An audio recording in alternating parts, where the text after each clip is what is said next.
Hello दोस्तों, welcome back to my channel. अगर आपने अभी तक मेरे चैनल को सब्सक्राइब नहीं किया है तो जल्दी से मेरे चैनल को सब्सक्राइब कर दें। एपिसोड 29 की शुरुआत में शिव शियोन से कहती है कि आपके और जिंगशू के दरमियान कोई गलतफहमी हो गई है। इतने में शिव को यू का मैसेज आता है कि वो इसके साथ वैक्सीनेशन के लिए हॉस्पिटल जा सकता है। ये देखकर शिव खुश हो जाती है और शियोन से पूछती है कि आपके लिए रिलेशनशिप में सबसे अहम चीज क्या है। तो शियोन कहता है कि एक रिलेशनशिप में सबसे अहम सच्चाई होती है और ये कि दोनों एक दूसरे को सिंसियरली ट्रीट करें। और अगर दो लोग अपने रिलेशनशिप की बुनियाद के बारे में एक जैसा नहीं सोचते तो वो कुछ टाइम बाद भी अलग हो जाते हैं। ये कहकर शियोन अपने रूम में चला जाता है। जब रूम में आकर शिव शियोन की बातों के बारे में सोच रही होती तो इसको यू के मैसेजेस आते हैं कि तुम कुछ दिनों से क्लासेस लेने के लिए नहीं आ रही तो मैंने तुम्हारे लिए सारा काम साइड पर रख दिया है। अगर तुम्हें कुछ ना भी समझ आए तो तुम मुझे कभी भी कॉल कर सकती हो और तुम मुझसे मिलने के लिए भी आ सकती हो। ये मैसेजेस देखकर तो शिव खुश हो जाती है, लेकिन शियोन की बात के बारे में सोचने के बाद शिव मैसेज करती है कि सभी नोट्स के लिए आपका शुक्रिया, लेकिन कल मैं वैक्सीनेशन के लिए खुद ही चली जाऊंगी।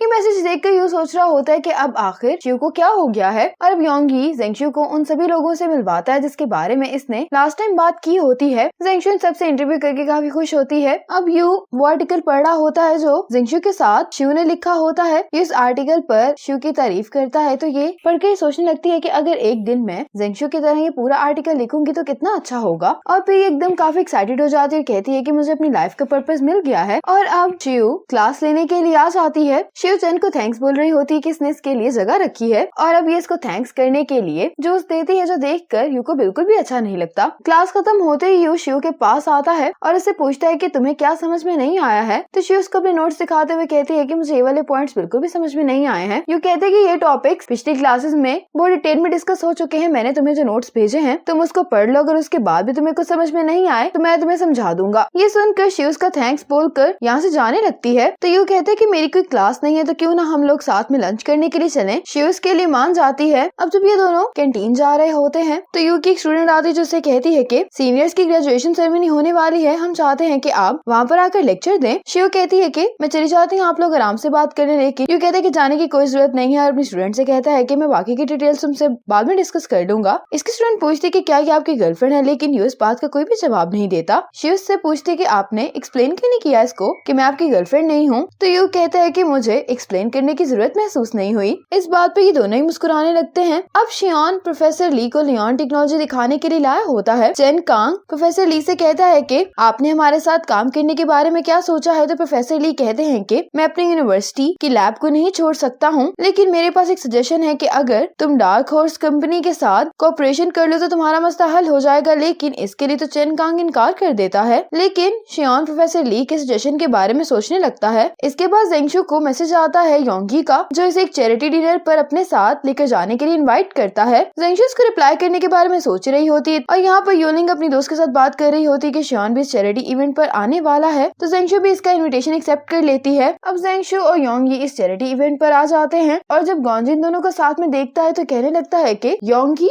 जिंगशू के साथ क्या कर रहा है। और फिर जिंगशू और शियोन एक दूसरे को देखने लगते हैं। शियोन जिंगशू के पास आने वाला होता है कि इतने में यहाँ पर शियोन की एक्स गर्लफ्रेंड बेलिन आ जाती है और ये देखकर जिंगशू को बिल्कुल भी अच्छा नहीं लगता। और जब योंगी जिंगशू को इस तरह से देखता है तो ये कहता है कि हमें चलकर स्नैक्स खाने चाहिए और योंगी जिंगशू को अपने साथ ले जाता है और शियोन इसको जाता हुआ देख रहा होता है। शियोन इसको देख रहा होता है तो बेलिन से पूछती है कि क्या तुम इसको जानते हो। तो शियोन कहता है कि हाँ। योंगी जिंगशू को खाने के लिए केक देता है, लेकिन जिंगशू को भूख नहीं लगी होती और ये शियोन को ही देखी जा रही होती है। तो योंगी इसका हाथ पकड़ता है और इसको यहाँ से बाहर ले जाता है और शियोन भी इसको लेकर जाते हुए देख लेता है। और बाहर आकर योंगी और जिंगशू ड्रिंक कर रहे होते हैं। योंगी जिंगशू से कहता है कि क्या तुम्हें लगता है कि मैं एक अच्छा बॉयफ्रेंड बन सकता हूँ। तो जिंगशू कहती है कि तुम अच्छे बॉयफ्रेंड बन सकते हैं, लेकिन इस बात का मुझसे कोई भी लेना देना नहीं है क्योंकि मैं किसी और को पसंद करती हूँ। दूसरी तरफ बेलिन शियोन से कह रही होती है कि मुझे बहुत पछतावा हो रहा है, तो क्या हम दोनों एक दूसरे को एक और मौका नहीं दे सकते। तो शियोन कहते हैं कि ऐसा नहीं हो सकता। तो बेलिन कहने लगती है कि तुम्हारा तो अपनी गर्लफ्रेंड के साथ ब्रेकअप हो गया है। तो शियोन कहते हैं कि मैंने कभी भी नहीं कहा कि मैं उसके साथ ब्रेकअप कर रहा हूँ। योंगी जिंगशू से कहता है कि अगर तुम उसको इतना पसंद करती हो तो फिर उसके साथ क्यों नहीं हो। तो जिंगशू कहती है कि इसमें भी मेरी ही गलती है। ये सुनते ही योंगी फिर जिंगशू को यहाँ से ले जाता है। बेलिन शियोन से कहती है कि जब से वो यहाँ से गई है तुम और भी ज्यादा डिस्ट्रैक्टेड दिखाई दे रहे हो, तुम बहुत बदल गए हो। शियोन कहते हैं कि सभी बदल जाते हैं वक्त के साथ। ये कहकर यहाँ से चला जाता है। अब बाहर आकर शियोन जिंगशू को ढूंढ रहा होता है और ये देखता है कि जिंगशू और योंगी पेड़ पर चढ़ रहे हैं। शियोन इसको देखकर कहने लगता है कि जिंगशू तुम अभी नीचे आओ। जिंगशू कहती है कि मैं तुम्हें देखना नहीं चाहती हूँ। योंगी यहाँ से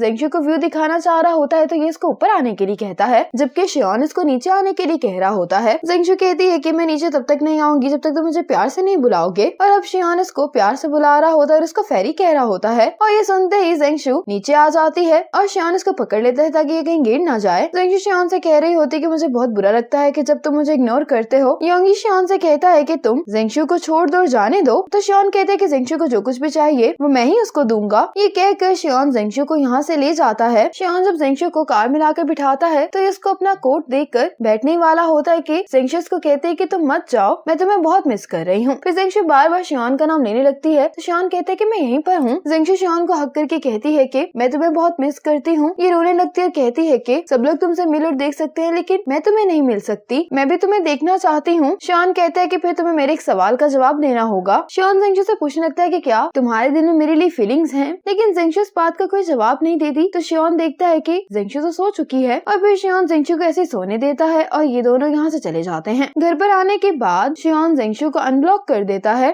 अगली सुबह जब जेंगशु उठती है तो इसको योंगी गुड मॉर्निंग का मैसेज करता है और इससे पूछने लगता है कि क्या अब तुम्हारी तबीयत ठीक हो गई है। जेंगशु से पूछने लगती है कि आखिर कल रात मुझे घर किसने भेजा था, लेकिन ये इसको ये मैसेज सेंड नहीं करती और फिर कल रात के बारे में सोचने लगती है, लेकिन जेंगशु को कुछ भी याद नहीं होता। इसके बाद जेंगशु जब ऑफिस आ जाती है तो इसकी कोलीग कहती है कि योंगी ने तुम्हारे लिए फ्रूट्स भेजे हैं। तो जेंगशु कहती है कि तुम इनको सभी कोलीग्स में बांट दो। थोड़ी देर बाद इसकी कोलीग आकर बताती है कि तुम्हारे लिए एक कोरियर आया है। जेंगशु जब इसको देखने के लिए आती है तो ये सर्फिंग बोर्ड होता है और योंगी ने इस पर एक नोट भी लिखा होता है कि मैं उम्मीद करता हूँ कि इसको राइड करते हुए मैं तुम्हारे साथ हूँ। जेंगशु इसको कहती है मैसेज करके कि मैं ये तुम्हें वापस कर दूंगी। तो योंगी कहता है कि क्यों, क्या हुआ, तुम्हें ये पसंद नहीं आया, आखिर में तुम्हें खुश करने के लिए क्या करूँ। तो जेंगशु से पूछती है कि कल डिनर के बाद क्या हुआ था। योंगी कहता है कि अगर तुम इसके बारे में जानना चाहती हो तो तुम्हें मुझसे मिलना पड़ेगा। जेंगशु कहती है कि अब मुझे इसके बारे में नहीं जानना। योंगी कहता है कि जैसा तुम्हें ठीक लगे, लेकिन फिर भी मैं तुम्हारा सिटी स्क्वायर में इंतजार करूंगा। और इतने में मिस यी जेंगशु को बुलाने के लिए आ जाती हैं। आज असिस्टेंट चेन शियान के पास फाइल लेकर आता है तो शियान से पूछता है कि क्या तुम्हें कुछ और भी कहना है। तो ये कहने लगता है कि योंगी जेंगशु को चेस कर रहा है। ये बात सुनकर तो शियान को अच्छा नहीं लगता और ये गुस्से से फाइल टेबल पर फेंक देता है और असिस्टेंट चेन से कहता है कि तुम यहाँ से चले जाओ। और शियान खुद कुछ सोचने लगता है। मिस यी यूलिंग को अपने पास बुलाती है और उसको कहती है कि तुमने ये जो युनजिंग पर रिपोर्ट बनाई है ये बिल्कुल भी अच्छी नहीं लिखी हुई, और इसे कहती है कि इसको दोबारा लिखो। यूलिंग को तो बिल्कुल भी अच्छा नहीं लग रहा होता। मिस यी कहती है कि अगर तुमने दोबारा भी काम सही से नहीं किया तो फिर मैं तुम्हारी जगह इस प्रोजेक्ट का इंचार्ज किसी और को बना दूंगी। मिस यी के ऑफिस से आने के बाद यूलिंग जेंगशु से कहने लगती है कि पहले तुम शियान के पीछे पड़ी हुई थी और अब तुम योंगी के साथ हो, इसी कारण तुम्हारी रिपोर्ट्स इतनी अच्छी होती हैं। नैन इसको कहती है कि तुम्हें इस तरह की बातें नहीं करनी चाहिए। जेंगशु की रिपोर्ट इसलिए अच्छी होती है क्योंकि वो अपने काम में काफी अच्छी है। जेंगशु कहने लगती है कि मैं उस चीज को कभी भी एडमिट नहीं करूंगी जो मैंने नहीं की, और यूलिंग भी इस पर गुस्सा करके चली जाती है।